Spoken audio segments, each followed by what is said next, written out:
नमस्कार, मी स्नेहा परब. आज आपण पावट्याची कांदा टोमॅटो घालून केलेली भाजी आपण बघणार आहोत. त्याआधी मी तुम्हाला मालवणी पावट्याची उसळ कशी बनवायची ते दाखवले. तर आता आपण पावट्याची उसळ बनवण्यासाठी किंवा सुकी भाजी बनवण्यासाठी आपण किचनकडे वळूया.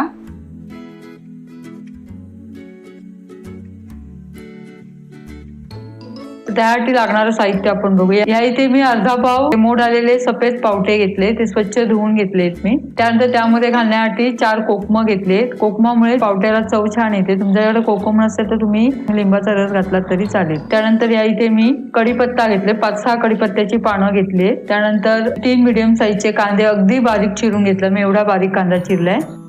त्यानंतर 2 टोमॅटो अगदी बारीक चिरून घेतले, त्याच्या बिया काढून घेतलेत टोमॅटोचे आणि बारीक चिरले. राई, जिरं पाव चमचा. त्यानंतर मालवणी मसाला घेतलाय. नंतर आलं लसूण जाडसर मिक्सरला वाटून घेतलंय मी. त्यानंतर मीठ, थोडीशी कोथिंबीर, तेल फोडणीसाठी, त्या भाजीसाठी थोडं पाणी लागणार आहे.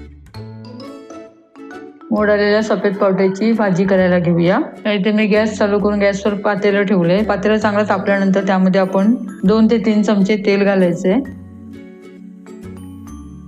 तेल चांगलं तापल्यानंतर आपण त्यामध्ये राई जिरं घालूया. 7-8 कढीपत्त्याची जी पानं घेतली ती हाताने बारीक करून घ्यायचे. आलं आणि लसूण जी जाडसर वाटून घेतली ती घालूया. त्यानंतर ते 3 मीडियम साईजचे जे कांदे बारीक चिरून घेतले ते आपण त्यामध्ये घालूया. कांदा तेलावर चांगला परतायचा आहे आपल्याला तो. त्यात थोडंसं मीठ घालणार आहे मी. मीठ घातल्यामुळे कांदा लवकर लालसर होतो, चांगला भाजला जातो आणि त्यामुळे आता आपला हा कांदा छान लाल झालाय, आता मस्त मऊ झालाय. 2 मीडियम साईजचे टोमॅटो अगदी बारीक कापून घेतले ते घालायचे. टोमॅटो घालून चांगलं परतायचं आहे आपल्याला फोडणीमध्ये ते. कांदा टोमॅटो चांगला मऊ होण्यासाठी त्यावर आपण आता झाकण ठेवूया 2 मिनिटं. 2 मिनिटं झाली, आता आपण झाकण काढून बघूया. आता आपला कांदा आणि टोमॅटो चांगला मऊ झालाय. इथे मी 3 चमचे मालवणी मसाला घातलाय. तिखट तुमच्या आवडीप्रमाणे, तुम्हाला किती तिखट आवडेल त्याप्रमाणे.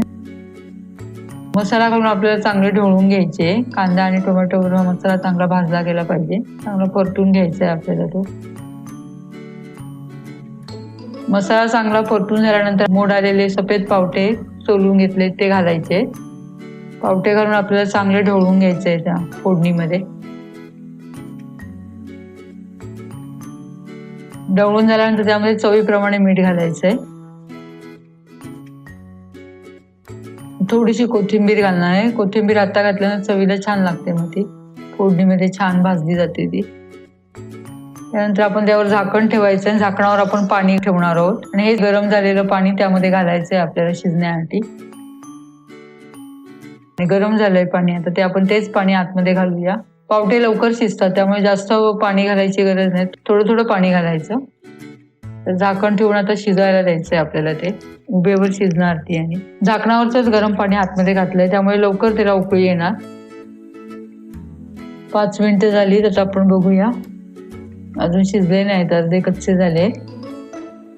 आता अर्धे कच्चे असताना आपण यामध्ये कोकम घालून घेऊया, म्हणजे आंबटपणा उतरायला हवा आतमध्ये. जास्त लवकर घातले ते कोकम शिजतात ती, नाही तर मग आपले आता हे पावटे शिजले. ही भाजी जास्त शिजली तरी चांगली लागत नाही चवीला, एकदम पिठूळ होते मग ती. अशा प्रकारे आपली ही पावट्याची बिना वाटणाची भाजी तयार झाली. आता मी गॅस बंद करते. ही खूपच छान लागते चवीला, तुम्ही नक्की करून बघा. ही भाकरी किंवा चपाती सोबत खूपच छान लागते. ही तुम्ही नक्की करून बघा आणि मला कमेंट करून नक्की कळवा की ती कशी झाली ती. माझा हा व्हिडिओ जर तुम्हाला आवडला असेल तर माझ्या व्हिडिओ लाईक करा आणि माझे लेटेस्ट अपडेट हवे असेल तर माझ्या यूट्यूब चॅनलला सबस्क्राईब जरूर करा. आता आपण भेटू नेक्स्ट व्हिडिओमध्ये. तोपर्यंत नमस्कार.